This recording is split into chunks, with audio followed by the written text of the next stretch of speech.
Comme vous le savez, on est caribéen, mais on a déménagé dernièrement, ça fait déjà 2 ans, on a déménagé au Sénégal. Aujourd'hui, on a décidé de mettre en avant d'autres caribéens qui ont décidé d'aller vivre en Afrique, de comprendre leur choix, de leur expérience, pourquoi ils ont fait ce choix-là et comment ils le vivent. Et aujourd'hui, on commence avec Isaline. De ce que je sais, elle est martiniquaise et elle a décidé depuis très peu d'aller vivre au Bénin. On va en apprendre plus sur son histoire et bien sûr sur d'autres caribéens par la suite. Alors, je suis Isaline, j'ai 27 ans, je suis d'origine martiniquaise et j'adore voyager. Et mon objectif cette année était de partir m'installer au Bénin. Donc voilà, j'y suis et aujourd'hui, je vis une toute nouvelle aventure. Mais t'as déjà voyagé avant au Bénin, avant de t'installer définitivement? Il y a 2 ans, tout pile, j'étais au Bénin pour 2 semaines et je n'avais rien vu du Bénin, aucune image, rien. Mais donc je me suis rendue là-bas en vacances. Et c'était vraiment génial, en fait. J'ai appris énormément de choses, même sur les liens qu'il y avait entre la Martinique, les Antilles en général, et le Bénin et l'histoire. Et même l'atmosphère en général, j'avais jamais ressenti ça ailleurs. Donc, c'est ce qui fait que 2 ans plus tard, je suis ici. Ok, donc avec tous les pays que tu as fait, on va dire que c'est le pays qui t'a le plus touché et d'où le fait d'aller vivre là-bas. C'est exactement ça. Et combien de temps t'as pris entre le fait de mûrir l'idée de vouloir déménager et le déménagement vraiment comme tel? J'ai fait hyper rapidement, honnêtement. J'y suis retournée en vacances en décembre de l'année dernière, donc en décembre 2023. Et tous les jours, quand je passais dans les rues, quand je regardais autour de moi, quand je discutais avec les gens, je me disais, mais en fait, j'ai vraiment envie de venir vivre ici. Et il faut savoir que j'étais en région parisienne juste avant. Et c'est vraiment une atmosphère totalement différente, en fait. Et je me suis rendu compte que, au final, j'étais pas forcément bien mentalement là-bas, physiquement non plus. Et j'avais besoin d'autre chose. Et, euh, et en janvier, j'en ai parlé ici avec des amis béninois. Et je me suis dit, bon, c'est bon, ça y est, j'y vais. Et voilà. Aujourd'hui, on est en octobre, ça fait 2 mois que je suis au Bénin, donc depuis le mois d'août. Et, ça s'est fait rapidement, mais pour moi, c'était vraiment dans l'ordre naturel des choses, quoi. Et t'as dit des amis béninois, tu connais déjà des gens, ça t'a aidé à sauter le pas ou est-ce que c'est juste des connaissances et sur le moment tu es en train de construire des nouvelles relations ou t'as déjà des gens que tu connais sur place? Alors, je connais des gens sur place, que ce soit des amis ou des connaissances. Et en fait, au fur et à mesure, à chaque fois qu'on discute, je me rends compte qu'on a beaucoup de choses à se dire, que je trouve ça hyper intéressant et hyper enrichissant de discuter avec eux, que ce soit des questions de vie sur place, de la façon dont on conçoit le monde, la façon dont on se voit, on se perçoit, de la culture, de la nourriture, de tout. Et ça m'a aidé. Quand je suis venue au Bénin la première fois, j'étais pas du tout seule, donc avec des gens qui étaient originaires du Bénin. Et moi, ça m'a aidé aussi à m'adapter beaucoup plus facilement. Et le fait de me dire, je m'installe là-bas, ici, du coup, j'ai eu cet avantage, en fait, d'avoir une installation plutôt douce, dans le sens où j'ai eu beaucoup de contacts, beaucoup d'aide. J'hésitais pas non plus à poser des questions pour savoir ce que je devais faire à quel moment. Quels étaient les a priori ou les idées reçues que tu avais et que quand tu es venu, tu as vu que c'était enfin, complètement différent. Peut-être une idée reçue que tu avais et qu'au final tu t'es dit, ben, ça se passe pas mal. Vraiment,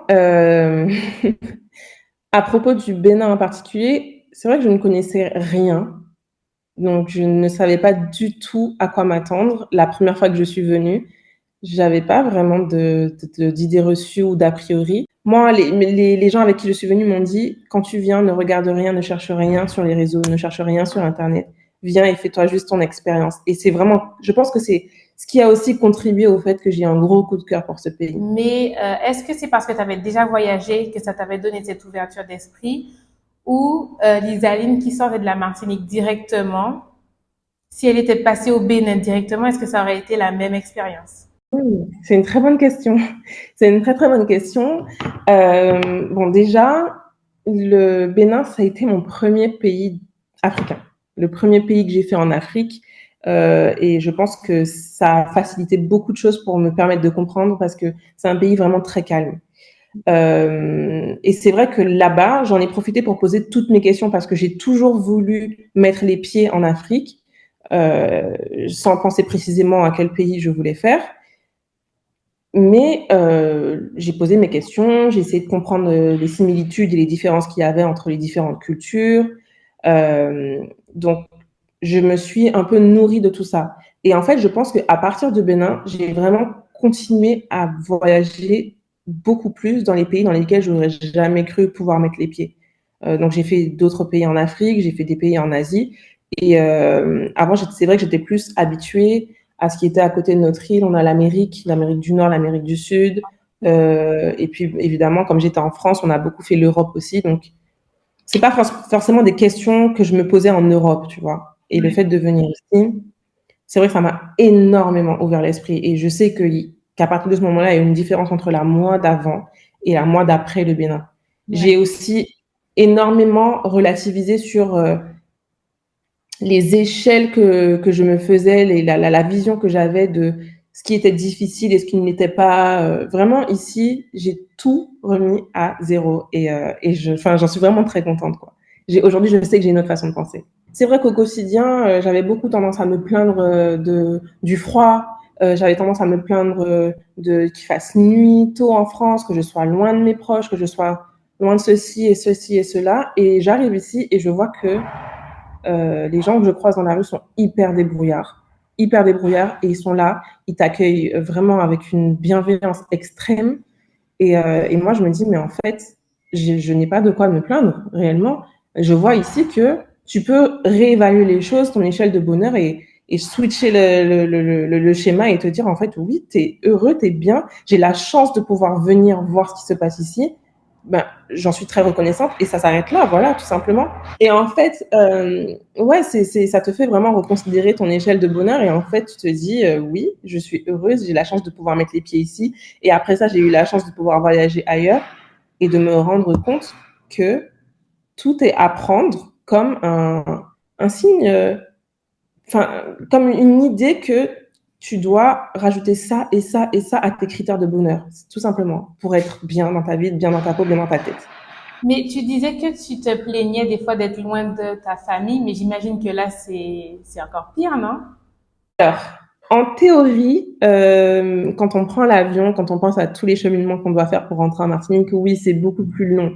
Après, je sais pas, je pense qu'on n'est pas, la différence n'est pas énorme maintenant que je vis au Bénin, en termes de kilomètres. Mais oui, enfin, je sais que je suis loin, mais je sais que je me sens aussi mieux, plus en phase avec moi-même d'être ici que de rester en France. Je me sens beaucoup mieux. Et le fait d'échanger avec ma famille, du coup, on s'appelle aussi beaucoup. Je leur explique comment je vis ici. Eux, ils ont hâte de venir. Donc, oui, enfin, c'est vrai qu'on est toujours loin, mais les barrières se rétrécissent selon moi puisque je suis mieux dans ma tête. Ok, je comprends, je comprends. Et eux, est-ce que ça a donné envie à certains membres de ta famille et de ton entourage de venir sur du long terme? Je sais qu'en général, quand on part voyager quelque part où on s'installe, c'est sûr qu'on veut venir voir en vacances. Mais est-ce qu'il y en a qui ont nourri l'idée de venir te rejoindre directement? Ah non, on n'est pas encore à ce stade-là. On verra. Ils arrivent bientôt, donc je verrai ce qu'ils ont à dire de ça. Mais je ne pense pas. Je pense pas parce qu'ils sont quand même bien en Martinique aussi. Non, je sais pas. Ça, c'est une discussion qu'on pourra avoir après coup, oui.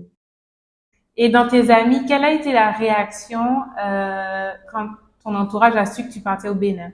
Franchement, je m'attendais à des réactions d'incompréhension et au final, ils ont tous été hyper bienveillants, Ouais. hyper contents pour moi. Ils m'ont dit que c'était, au début, ils m'ont dit que c'était courageux, ce que je comprenais pas. Et au final, je comprends maintenant que effectivement, ça demande un énorme boulot de s'installer dans un autre pays. Mais pourquoi je le comprenais pas et pourquoi je le comprenais pas pourquoi on me disait que j'étais courageuse, c'est parce que moi, j'avais quand même des gens ici et je savais que ça allait être Tu facilité. savais à quoi t'attendre, ouais. Et oui, pour moi, c'était logique en fait. Mais eux, ouais, non, je trouve qu'ils ont été très bienveillants Et c'est important aussi, je trouve, dans son entourage d'être soutenu dans ce genre de choix, parce que c'est quand même pas rien de tout quitter, de changer de vie complètement. Clairement. Mais après, c'est quelque chose que tu avais déjà fait un peu, puisque, enfin, nous, on s'est rencontrés aperçus à Montréal. Est-ce que tu penses que c'est parce que tu avais déjà fait ce type de mouvement, on va dire, que c'était plus facile pour toi? Ou parce que je sais que personnellement, quand les gens me disent «Oh, t'as quitté chez toi, etc.», je dis ben j'étais pas chez moi. Donc le concept de dire je suis loin de chez moi, j'étais déjà pas chez moi. Donc que ce soit au Sénégal, en France ou à Montréal, enfin t'es pas en Martinique, donc t'es pas chez toi et t'as déjà fait ce premier schéma mental. Est-ce que ça a été plus facile parce que tu étais déjà déconnecté de ta famille, déconnecté en s'entend physiquement? Oui, oui, je vois. En fait, je pense que tu le ressens. Je sais pas, dis-moi ce que tu en penses, mais j'ai l'impression souvent, quand on est en Martinique, on est jeune, on fait nos études au collège, lycée, on sait forcément qu'à un moment donné, on va partir de chez nous. C'est presque comme si on est formaté et on sait qu'on va partir. Donc pour nous, c'est presque dans l'ordre logique des choses. Donc une fois qu'on a franchi ce cap-là, c'est vrai que moi, dans ma tête, je me suis dit que c'était plus facile d'aller à droite et à gauche. Et puis, étant petite, j'ai toujours rêvé voir ce qui se passe autour, voir le monde, découvrir d'autres cultures. C'est vrai que je pensais pas me retrouver au Bénin un jour, mais je pensais pas non plus me retrouver au Canada un jour, quoi. Donc, je prends comme ça vient, tu vois. Et je pense que ça s'est fait vraiment, comme je le dis tout le temps, logiquement, quoi. Ouais. Mais c'est vrai, non, c'est vrai parce que le fait d'être sur ben j'ai eu cette même façon de voir les choses quand on a été au Canada.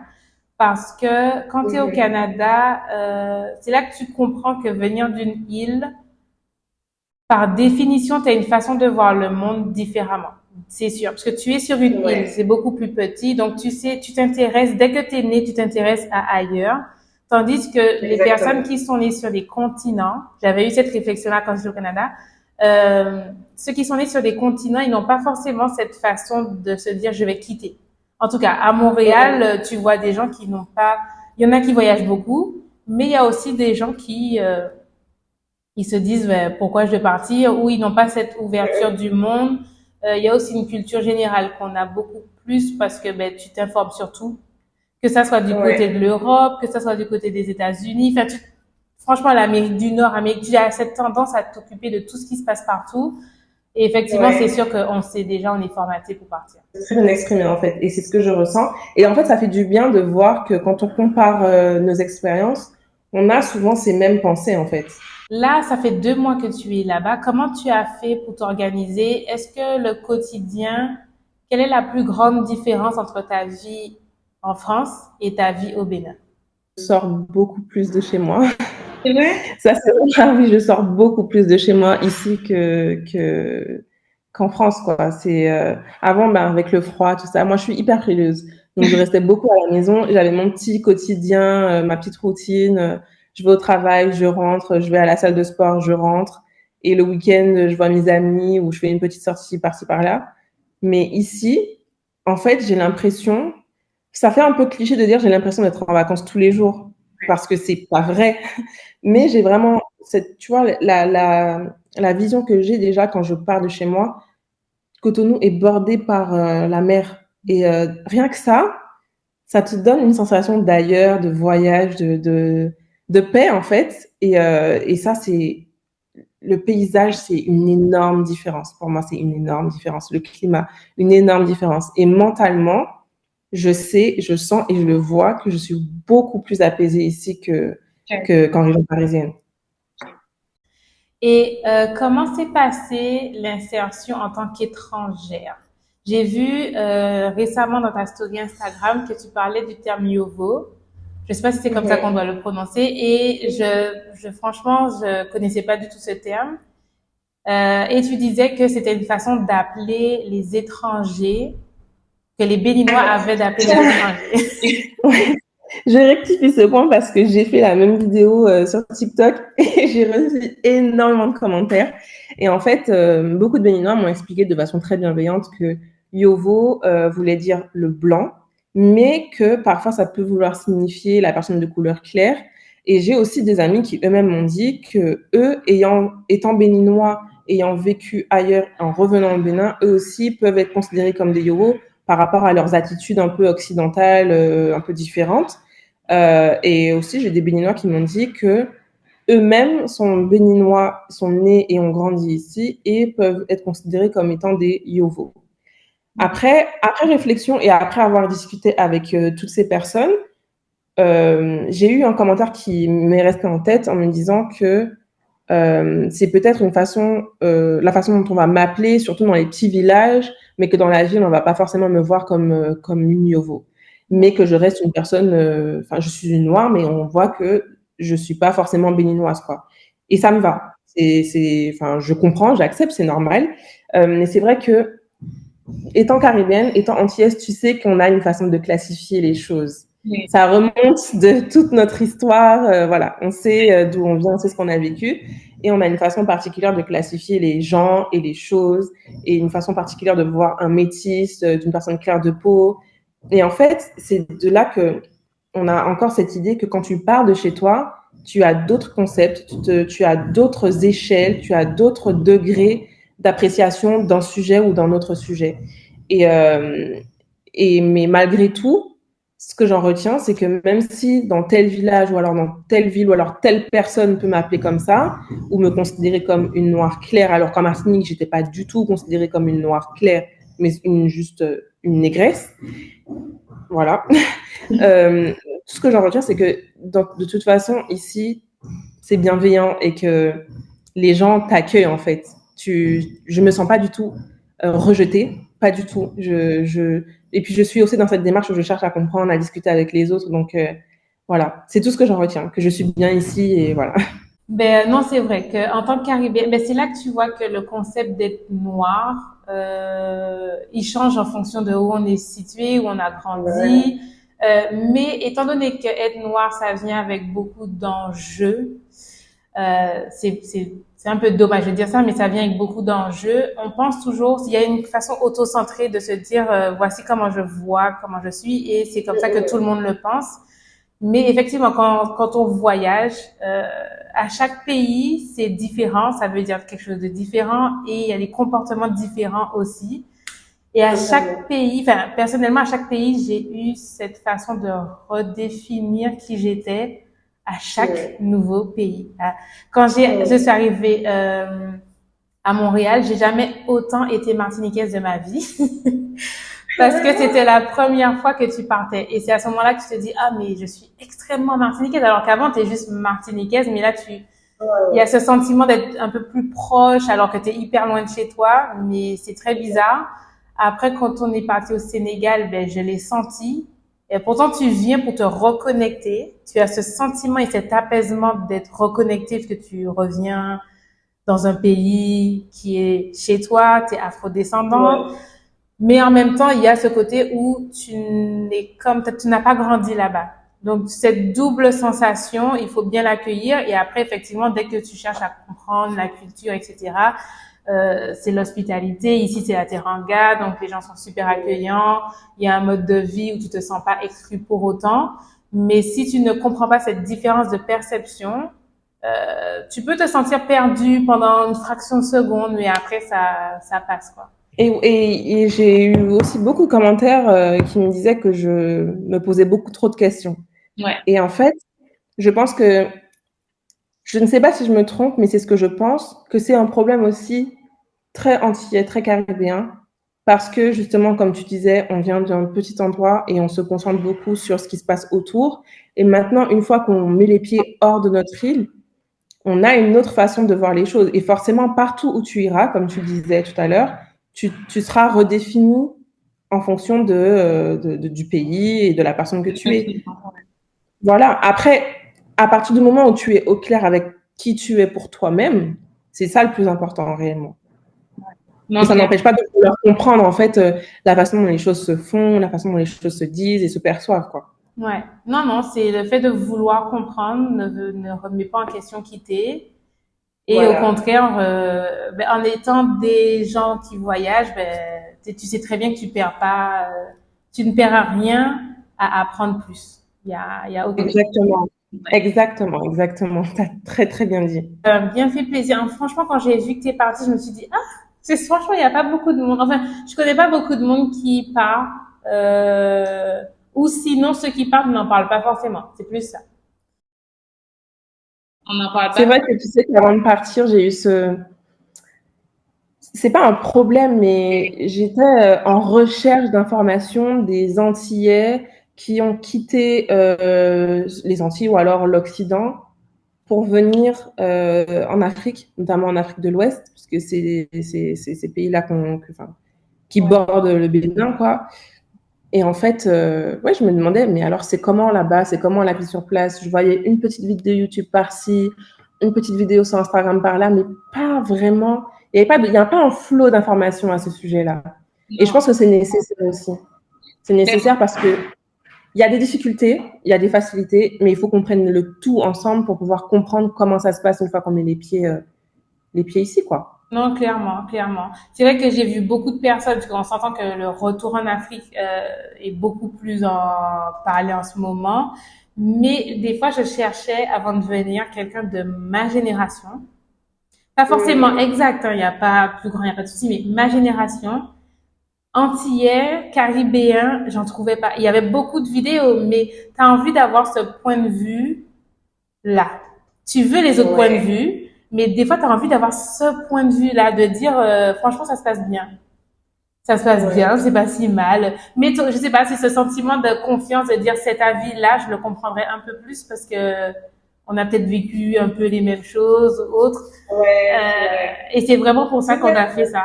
C'est clairement pour ça que Ouais. je t'ai contacté, que j'ai contacté d'autres personnes, parce qu'il n'y a pas notre point de vue. Super initiative, vraiment. Je pense que ça va aider beaucoup de monde à se rendre compte en fait des réalités et que oui, en fait, c'est pas impossible. Ça se fait très bien et, euh, et vraiment, enfin, tu vois, tu te sens bien, j'imagine. Moi aussi, je me sens bien. Je sais qu'il y en a d'autres qui se sentent très bien. Voilà, c'est aussi simple que ça, quoi. Ouais, des fois, il faut juste parler, le pouvoir de parler, mais après, des fois, on se sent bien, qui fait qu'on est d'abord focus à prendre soin de soi. Je sais pas, mais le fait des fois de retourner, tu as juste envie d'apprécier totalement la vie que tu es en train de construire. Et du coup, tu te dis, bon, le temps que ça prendra, j'en parlerai après, mais tu prends d'abord soin de Ouais. toi, quoi. Ouais. C'est vrai, totalement. C'est vrai que quand je venais d'arriver, j'ai eu beaucoup de monde qui me disait mais on voit pas ce que tu fais, tu nous partages rien, on voit pas ton quotidien. Mais en fait, les gars, je m'installe. C'est dur déjà de devoir changer de quotidien, de changer de repère, d'essayer de comprendre que si je veux avoir ça, il faut que j'aille à tel endroit dans la ville. Si je veux ci, il faut que je contacte telle personne. Et en fait, tu remets, c'est un nouveau système que tu te crées. Et après, effectivement, une fois que tu es un peu plus à l'aise, là, tu peux partager ton expérience. Là, tu peux expliquer ce que tu ressens. Et puis, encore une fois, ça fait que 2 mois que je suis là. J'espère que je suis là encore pour longtemps. Mais oui, quand je serai un peu plus expérimentée aussi sur le sujet, avec grand plaisir, j'en parlerai. Vraiment. Mais merci pour ton temps. J'espère pouvoir venir au Bénin un jour.